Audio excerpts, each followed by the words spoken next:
Olá, querido professor, professora da escola dominical, algum irmão, alguma irmã, ou aluno que eventualmente esteja assistindo esse vídeo de subsídio da classe dos jovens, onde nós estamos estudando nesse trimestre esta revista Narrativa Bíblica, a História do Povo de Deus. Para quem não me conhece, sou o professor Vitor.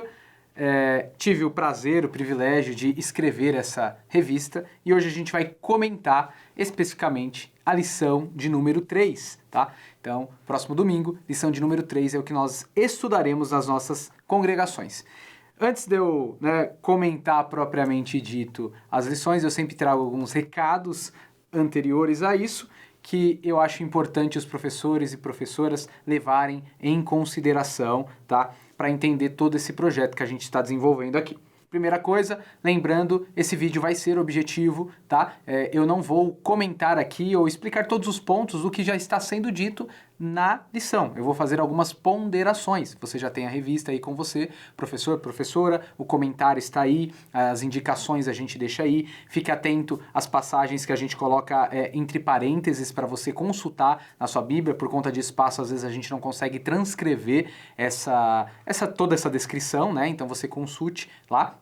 E isso, primeiro, foque em todo o conteúdo, leia todo o conteúdo. E essa aula aqui de subsídio, eu vou pontuar algumas coisas para você entender o todo desta lição e conseguir conciliar com o nosso projeto aqui da revista, tá bom? Seja criativo também, professor e professora, para apresentar a lição. Então aqui quando eu faço o comentário, eu faço apenas algumas pontuações nos tópicos. Você tem total liberdade na sua classe de comunicar o conteúdo da lição 3 da melhor maneira que você encontrar, achar para os seus alunos. Afinal, você conhece seus alunos, você sabe como eles entendem, o que eles não entendem, quais são as suas maiores facilidades, dificuldades. Então seja criativo. Talvez você queira começar a aula com uma pergunta, com uma dinâmica, eu não sei, Use a sua criatividade para alcançar os objetivos que são descritos aqui e no final, quando eles lerem a conclusão, eles entendam tudo que foi trabalhado na lição, tá bom?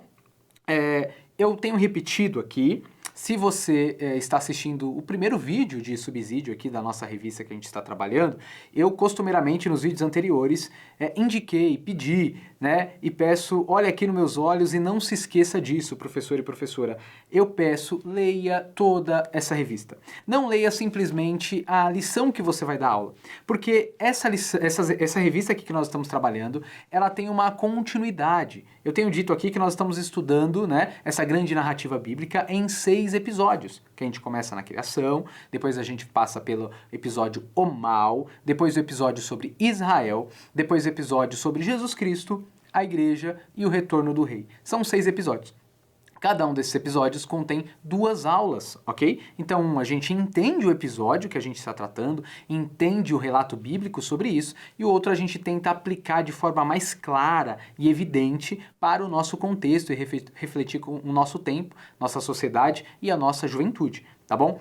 Por que eu estou dizendo isso? Como é uma grande narrativa, é uma grande história que a Bíblia conta, e essa história é a nossa história, é importante que você, professor e professora, entenda toda essa lição, entenda todas essas lições, compreenda o todo desse livro para você conseguir fazer inferências, entender tudo que a gente está desenvolvendo. Então isso é muito interessante e eu recomendo, mais uma vez, não se esqueça disso.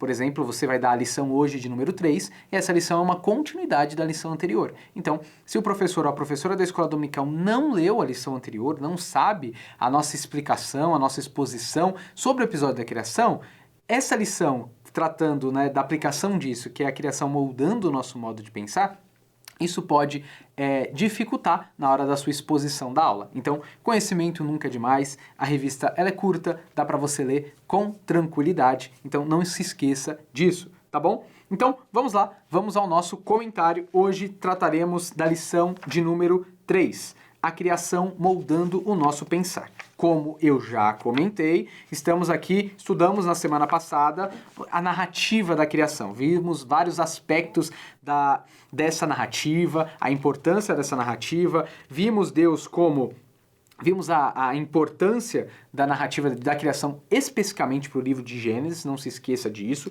Também vimos que essa narrativa da criação nos coloca Deus como um ser, né, o Senhor soberano, ele é rei e também é um rei presente. Então isso é muito importante, alguns pontos importantes desse aspecto da criação. Agora, se nós começamos a cena bíblica, se o primeiro episódio da Bíblia é a grande narrativa da criação, como essa narrativa pode influenciar a nossa vida hoje? Como a narrativa da criação pode moldar o modo que nós enxergamos o mundo, enxergamos as pessoas e o modo que nós vivemos hoje? Essa lição busca responder essa pergunta. Então, diante da pergunta, como a narrativa da criação nos ensina, nos ajuda, influencia a nossa vida hoje, essa lição de número 3 tem como propósito responder essa pergunta. Nosso texto-chave está em Salmo 149, verso 2. Alegre-se Israel no seu Criador. Exulte, povo de Sião, no seu rei. Note que os versículos aqui colocados não estão à toa aqui, né? Eles fazem todo um sentido. Veja que esse Salmo 149 é dito para Israel se alegrar no Criador, no seu Criador. Quando fala de Criador, nós vamos a qual? A narrativa da criação.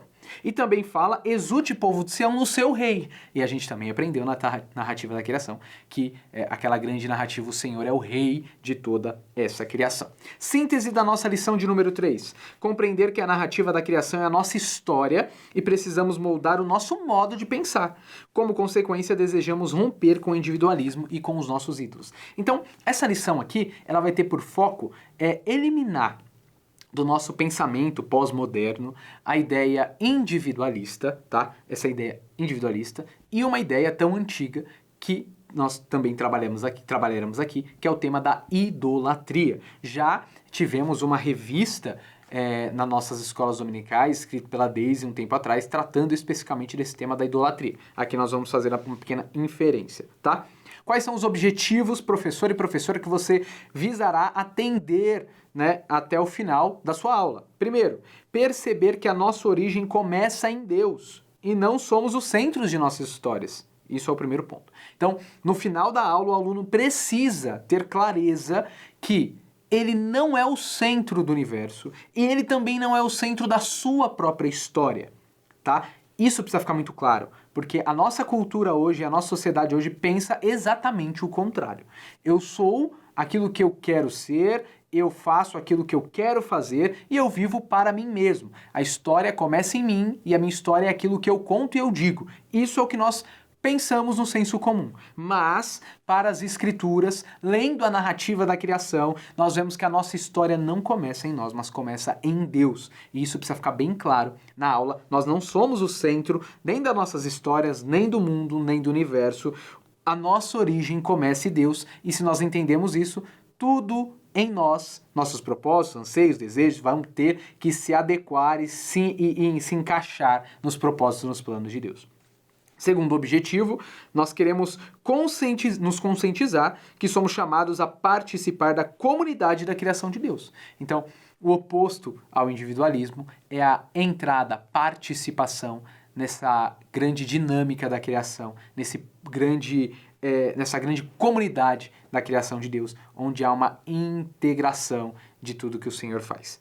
E, por último, refletir sobre os nossos ídolos modernos e ter confiança somente no Senhor. Então esse também será o nosso objetivo. Quais são os ídolos do nosso tempo? Quais são os ídolos modernos? Nós não servimos ídolos, nós servimos somente o Senhor. E vamos ver aqui exemplos desses ídolos modernos também, tá?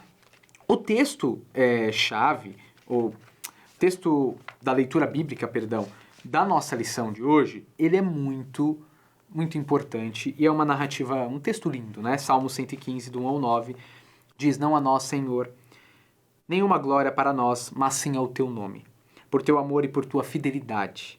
Porque pergunto às nações onde está o Deus dele? O nosso Deus está nos céus e pode fazer tudo o que lhe agrada. Os ídolos deles de prata e ouro são feitos por mãos humanas, têm boca, mas não podem falar, olhos, mas não podem ver, têm ouvidos, mas não podem ouvir, nariz, mas não podem sentir cheiro, têm mãos, mas nada podem apalpar, pés, mas não podem andar, nem emitem som de alguma com a garganta. E esse verso 8 é a chave muito importante aqui para tudo que nós vamos refletir. Verso 8, tornem-se como eles, aqueles que o fazem e todos os que nele confiam. Confia no Senhor, ó Israel. Ele é o seu socorro e o seu escudo. Veja que esse salmo, tem no verso 2 uma pergunta sendo feita.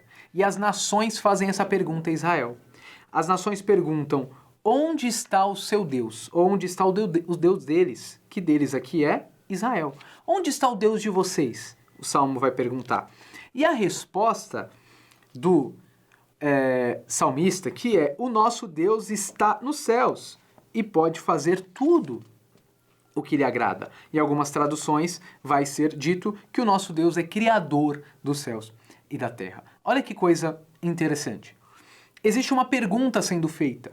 Quem é o Deus de vocês? E essa mesma pergunta a gente buscou responder na semana passada, perguntando qual a importância da narrativa da criação para o livro de Gênesis. Diante da pergunta, quem é o Deus de Abraão, de Isaac e de Jacó? A gente respondeu, é o Deus criador dos céus e da terra. E essa pergunta aqui no Salmo volta, onde está o Deus de vocês? Né? E a resposta é, o nosso Deus está no céu e faz tudo, cria tudo como lhe agrada. E nosso Deus não são como os deuses de vocês. Todos os outros deuses, segundo esse salmo, são ídolos, são criaturas humanas. Os seres humanos têm essa capacidade de criar ídolos para adorar. Criam coisas, criam imagens, criam suas próprias invenções, e a gente tem vários ídolos que a gente colocará aqui como ídolos modernos, como o próprio dinheiro, a fama, né?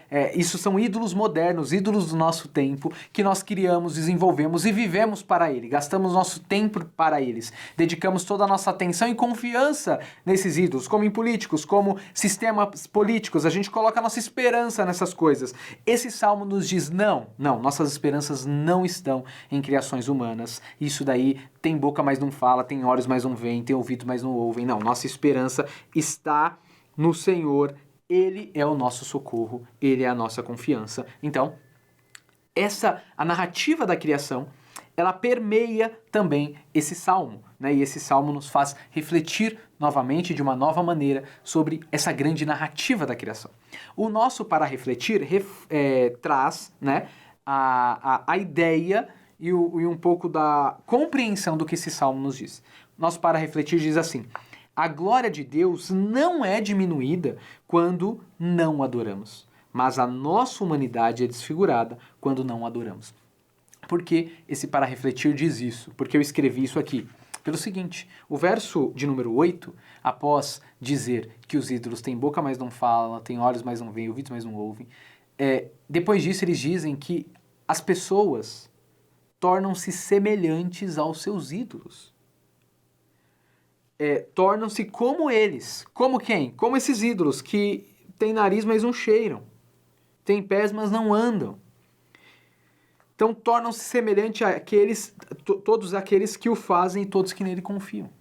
Quando você não adora a Deus, mas adora você, ou um ídolo criado por você, o dinheiro, o status, a vaidade, o bezerro de ouro descrito no Antigo Testamento e vários outros ídolos que nós poderíamos citar aqui, e você na sua classe pode pensar em vários outros para apresentar. Quando nós fazemos isso, qual que é o problema disso? Deus não é diminuído. Quando nós, em vez de darmos glória a Ele, damos glória e atenção a nós e às nossas criações. Deus não é diminuído, Deus continua sendo Deus. Deus continua sendo poderoso, a glória dele não é diminuída. Mas a nossa humanidade é desfigurada. A gente passa a ter boca, mas não fala, tem olhos, mas não vê. A gente tem mãos, mas não consegue estender. Por quê? Porque a nossa humanidade é desfigurada. Na narrativa da criação, nós vemos que tudo está em harmonia. O que está em harmonia? O ser humano está em harmonia com o seu Criador e com toda a criação. A bondade, beleza, a vida, a harmonia em toda a criação. Isso é o projeto de Deus. Estar ligado a Deus, adorando a Deus e ligado aos propósitos de Deus nos faz aí glorificar a Deus, e nós sermos verdadeiramente humanos. Nós sermos aquilo que o Senhor nos chamou e nos criou para ser. Mas quando nós deixamos Deus, nos afastamos de Deus e vivemos para a nós mesmos, e nós passamos a criar as nossas imagens, os nossos ídolos, os nossos deuses, dedicamos toda a nossa fé, atenção a essas coisas, nossa humanidade é desfigurada. Nós perdemos, o problema é nosso mesmo, porque nós nos afastamos de Deus e isso desfigura a nossa humanidade. Nós só só somos plenamente humanos e verdadeiramente humanos se estamos unidos e ligados aos propósitos de Deus. Esse salmo nos ensina isso. E por isso, a criação e a narrativa da criação é importante. Ela precisa moldar o nosso modo de pensar. Nós acreditamos e vivemos por Deus, Criador dos céus e da terra. Ele é o nosso Rei e Senhor. E eu preciso estar ligado nele, preciso estar com ele, porque sem ele eu vou desconfigurando a minha humanidade. Eu vou deixando de ser humano. Eu vou ser como esses ídolos que nós criamos e desenvolvemos. Nós somos mortos, nós ficamos sem vida, nós temos pés, mas não andamos, e nós nos tornamos essas pedras, esses barros, essas esculturas que não trazem força, poder ou mudança alguma. Ao contrário disso, nossa força está no Senhor, tá? Ok? Tá certo. Dito isso, a gente dividiu essa lição em duas partes, tá? A parte 1, quando sua origem não começa em você, e a parte 2, quando o nosso tempo é perdido com as nossas invenções. Então, vamos entender aqui. Se eu perguntasse para você, me diga aí como começou a sua história. Talvez você comece a falar do seu pai, da sua mãe, ou você comece a contar do dia que você se lembre de algo que você fez, ou de algum feito que você realizou, né? Quando a gente é perguntado, me diga qual é a sua história, a gente vai olhar pra gente, vai pensar em algo da gente que a gente sabe, para a partir dali contar a nossa história. Só que, no caso, a narrativa da criação, ela nos ensina algo. E o nosso objetivo nessa aula é deixar a narrativa da criação influenciar, moldar o nosso modo de pensar. Então, preste atenção nisso, tá? Quando Abraão era perguntado, Abraão, qual a sua história? E Abraão dizia assim, o Senhor me chamou e disse, Abraão, sai da tua terra, da tua parentela, da casa do teu pai. Ou seja, rapidamente Abraão iria para a ação de Deus sobre a vida dele. Israel, qual é a sua história? A resposta é narrativa da criação. No princípio, criou Deus os céus e a terra era sem forma e vazia e segue toda a narrativa. A narrativa da criação é um lembrete que a nossa história, a minha história ou a sua história não começa comigo ou com você. Eu ou você não somos o centro. Tudo começa com Deus. Então esse é o grande lembrete, o primeiro lembrete da narrativa da criação, moldando o nosso modo de pensar.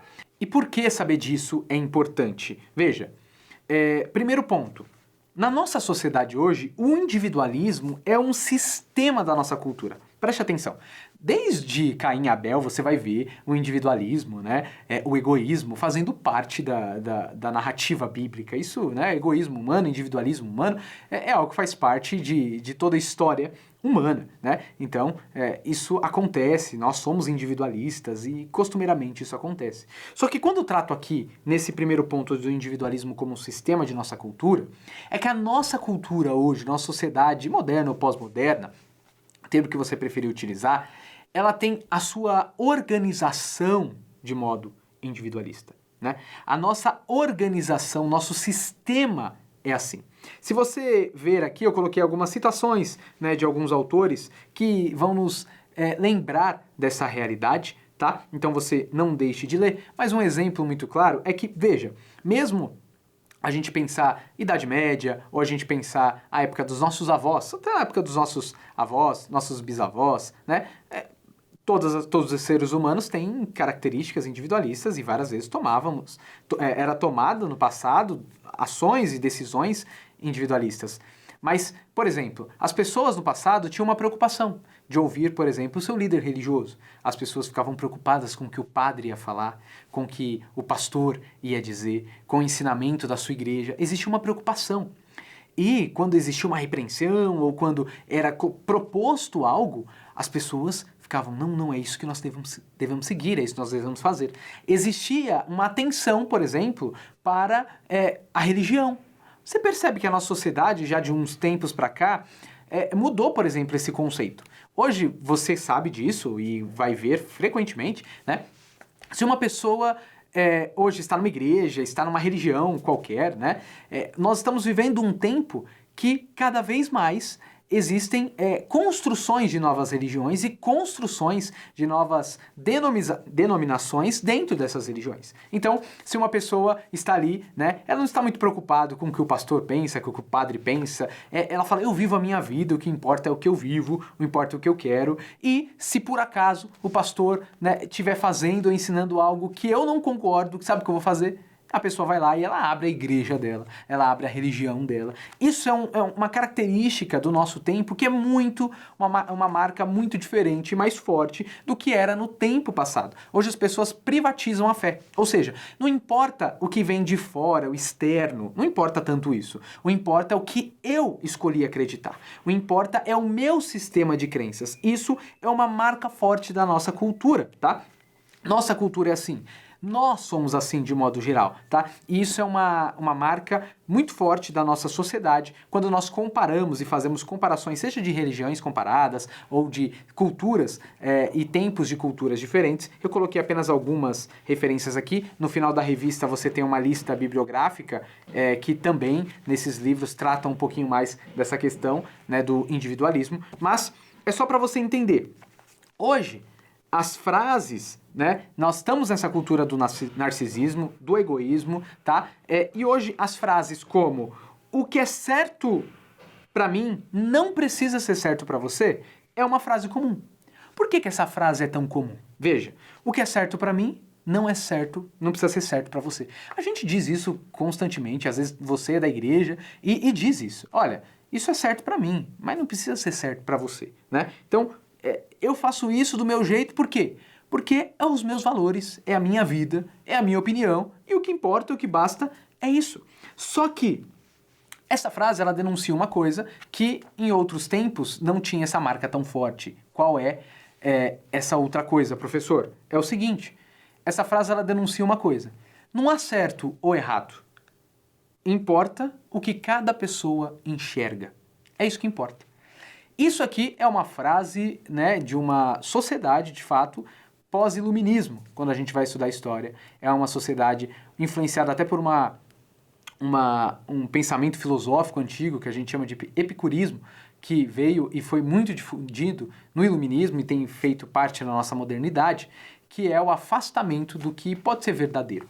Uma coisa é você, né, não ter o direito de interferir na vida da outra pessoa ou apontar o dedo, né, na vida da outra pessoa. Outra coisa existe coisas que são certas e coisas que são erradas? Existe. Então, se existe isso, se existe verdade, as coisas não são simplesmente, né, essa frase não é simplesmente uma realidade universal. É uma frase comum que nós dizemos que expressa um pouquinho desse individualismo como sistema da nossa cultura. Por quê? Hoje a gente pensa assim, o que importa é o que é certo para mim, o que importa é o que é certo para aquela pessoa, e cada um vive de acordo com o que acha certo para si, e ponto, acabou. Que cada um pode viver com o que é certo para si? Cada um pode viver com o que é certo para si. Isso a gente sabe que acontece mesmo. Só que essa frase é um ponto de reflexão da gente imaginar e pensar a nossa cultura. É só para você, professor, professora, ter ideia que nem sempre se pensou assim. Que pensar assim é muito comum hoje, mas não era comum no passado, e muito menos comum para o povo de Israel ou o povo cristão do primeiro século, né? As pessoas não diziam, o que é certo para mim não precisa ser certo para você. Não diziam isso, tanto que Paulo invadia as cidades e eles diziam, não, isso é ídolo, vocês não devem adorar a isso, Jesus Cristo morreu por vocês e vocês precisam hoje abandonar os seus ídolos, abandonar o paganismo e se render ao Senhor. Paulo acreditava que existia uma verdade e por causa dessa verdade, cada um não poderia viver como queria, precisava se lançar aos pés de Jesus Cristo. Existia algo que é verdadeiro, existia algo que é honesto, existia um caminho que era bom e Paulo não conseguia, por exemplo, se calar diante disso. Outra frase muito comum eu não devo satisfação para ninguém.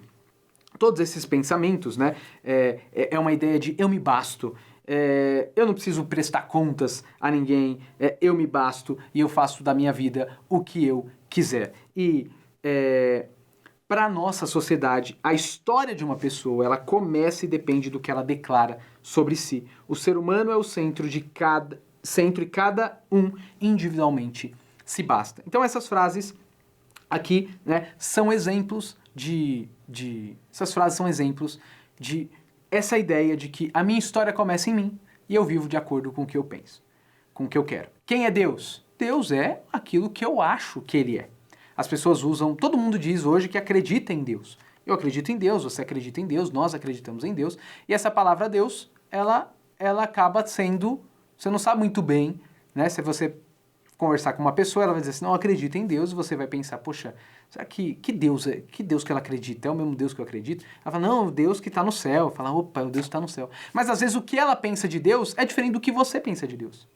Então, ou seja, cada um hoje tem o seu sistema de crenças e não está tão aí preocupado com algo que vem exteriormente, de fora. Está mais preocupado com o que acredita de si e de dentro para fora. Por quê? Porque a minha história é o que importa. A realidade é como eu acho que é e imagino que é. É claro que Deus iria contra esse pensamento, claramente, por isso que nós temos a Bíblia hoje. Deus não é o que eu quero que Ele seja. Deus não é o que você acha. Deus é o que Ele se revelou. Por isso que Deus se revelou. Por isso que Deus se encarnou no nosso meio. Deus não nos autoriza a gente, cada um, ter um pensamento sobre Deus. Não, Deus diz assim, eu sou assim. E nós lemos a Escritura e vemos como Deus é. Deus não pode ser uma construção da nossa imagem. Deus não pode ser aquilo que nós queremos que Ele seja. Deus não pode se amoldar ao que nós desejamos. Deus é o que Ele revelou. Então, nós temos que... Ou seja, isso é um exemplo de uma mensagem que vem de fora para nós. É revelação. Então, por isso que nós estamos batendo na história aqui, no ponto 2, que a nossa história não começa em nós mesmos, mas começa com Deus, tá? Então, a narrativa da criação, como que ela pode moldar o nosso pensar hoje? Ela pode moldar o nosso pensar nos fazendo refletir que eu preciso extirpar o individualismo da minha realidade e cada vez mais da minha sociedade. Eu não quero viver numa cultura individualista. Eu, como professor, você como professor, ou os nossos jovens, a nossa mocidade, precisa refletir sobre esse tema. Poxa, as coisas não precisam ser somente como eu quero, como eu acho, do jeito que eu quero.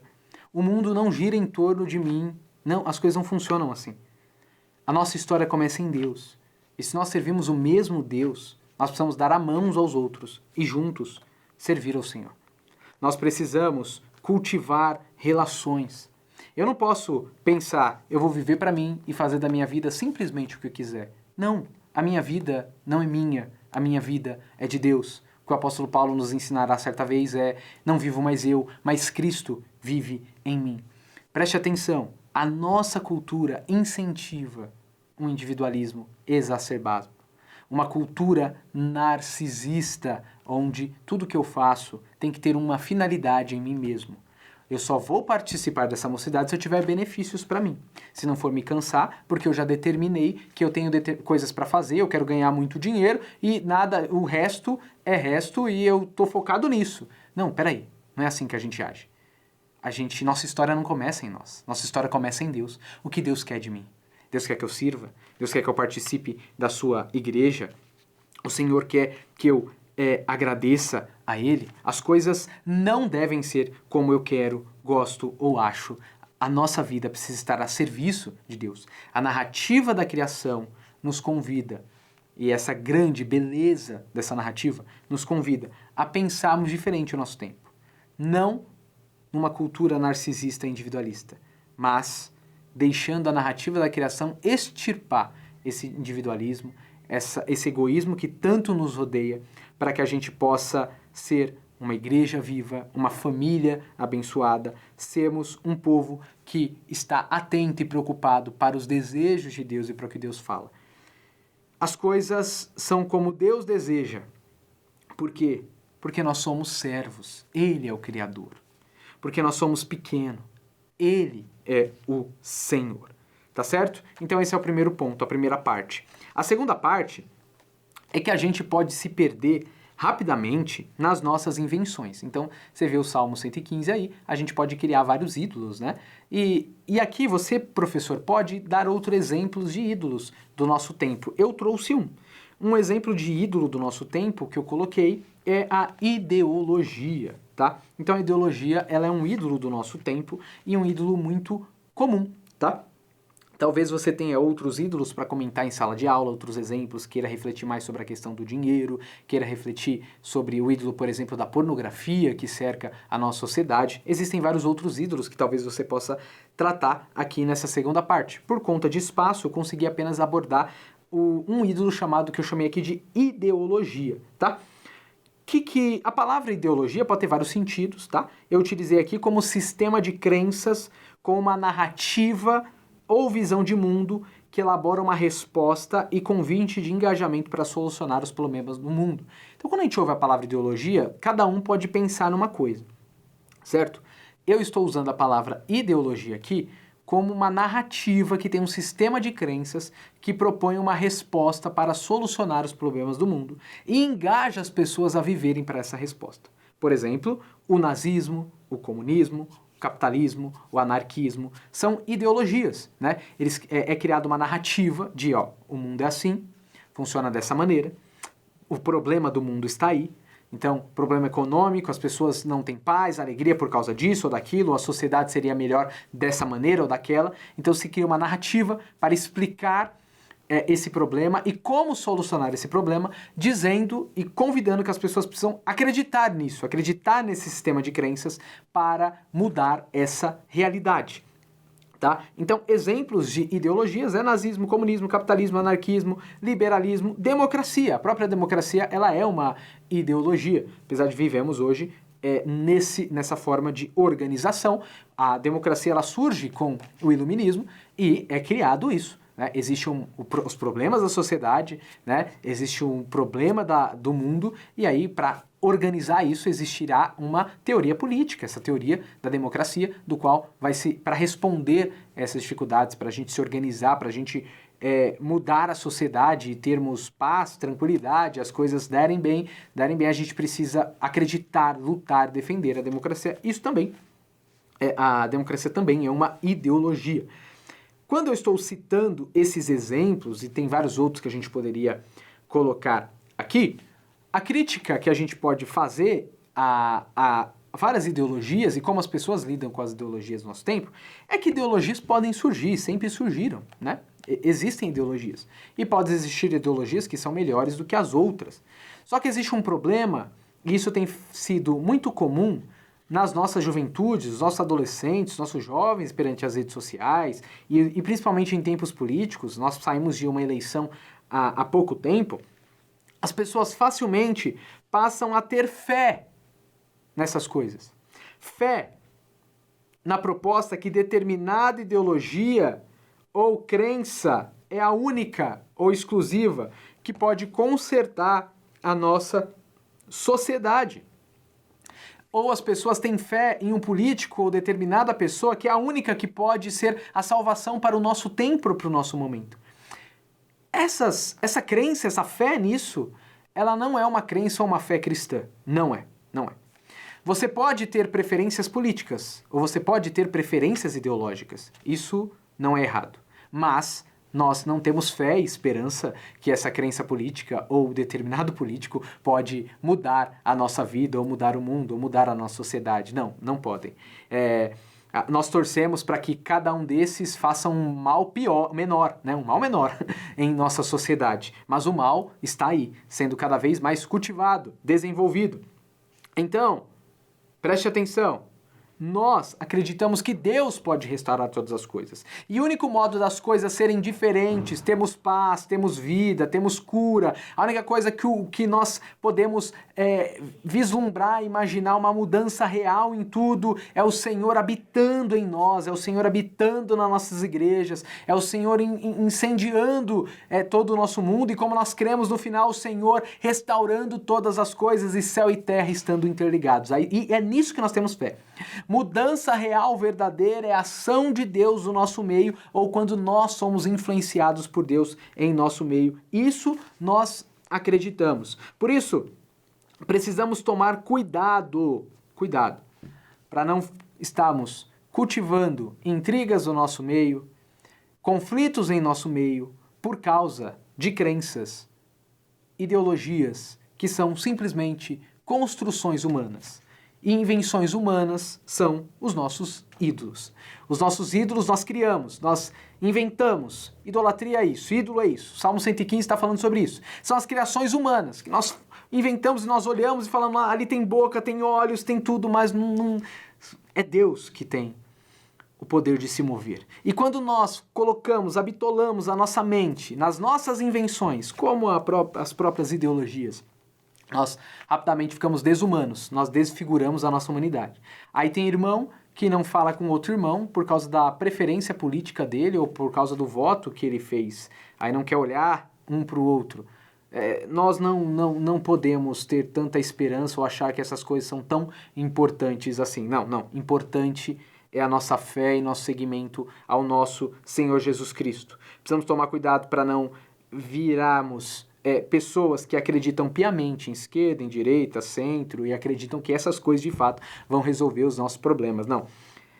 Nós precisamos tomar cuidado para não criar inimizades por causa dos nossos determinados políticos ou preferências. Não, tomemos cuidado. Cuidado porque a idolatria desfigura nosso coração. E a ideologia pode ser um ídolo. Pode ser um ídolo quando nós confiamos que determinada ideologia ou determinada pessoa é a única solução que temos para o nosso tempo, para mudar as coisas. Não importa quem se levante, não importa a ideologia que esteja sendo utilizada em nosso tempo, a nossa esperança e nosso serviço, nosso coração estará em Deus. Nós queremos abraçar pessoas, unir pessoas, viver juntos para a glória de Deus. Então, tomemos cuidado para não deixar esse exemplo de ídolo tomar conta de nós. Conclusão, se a nossa história começa com Deus criando os céus e a terra, somos convidados hoje a derrubar os nossos ídolos e renunciar ao nosso eu. Vivemos, servimos e confiamos no Senhor, Criador dos céus e da terra. Nossa origem está em Deus e nosso tempo, confiança e esperança estão somente nele. A narrativa da criação, e essa bela narrativa, precisa influenciar o nosso modo de enxergar o mundo e nosso modo de pensar. Se a nossa cultura é individualista e a gente acha que tudo no mundo, a verdade é o que eu defino como verdade, o certo é somente o que eu acho como deve ser certo, e as coisas devem ser somente como eu gosto ou eu vivo, privatizo a minha fé, tem as crenças que somente eu imagino que eu tenho e quero, Deus é do jeito que eu quero, as pessoas precisam ser do jeito que eu quero, a gente está pensando que a nossa origem começa em nós. Não, a nossa origem começa em Deus. A verdade é o que Deus diz que é verdade. Deus é aquilo que Ele se revelou. As coisas precisam ser e eu preciso viver não para mim, mas como Deus deseja. E um exemplo disso é construir uma vida em comunidade, não deixando o narcisismo e o egoísmo me dominar. Da mesma maneira, no segundo ponto, tomemos muito cuidado com os ídolos do nosso tempo. Estamos, às vezes, dedicando muito tempo, muita atenção, muito pensamento, todo o nosso coração, em coisas que nós temos fé. Às vezes nós temos fé em determinadas coisas, mas não temos fé somente no Senhor. O Senhor, Criador dos céus e da terra. Ele é o nosso Rei. Ele criou os céus e a terra. É para Ele que devemos dar glória e estar com o nosso coração e esperança nele. Ok? É isso, professor e professora. Muito obrigado por sua atenção até aqui. Nos vemos na próxima aula.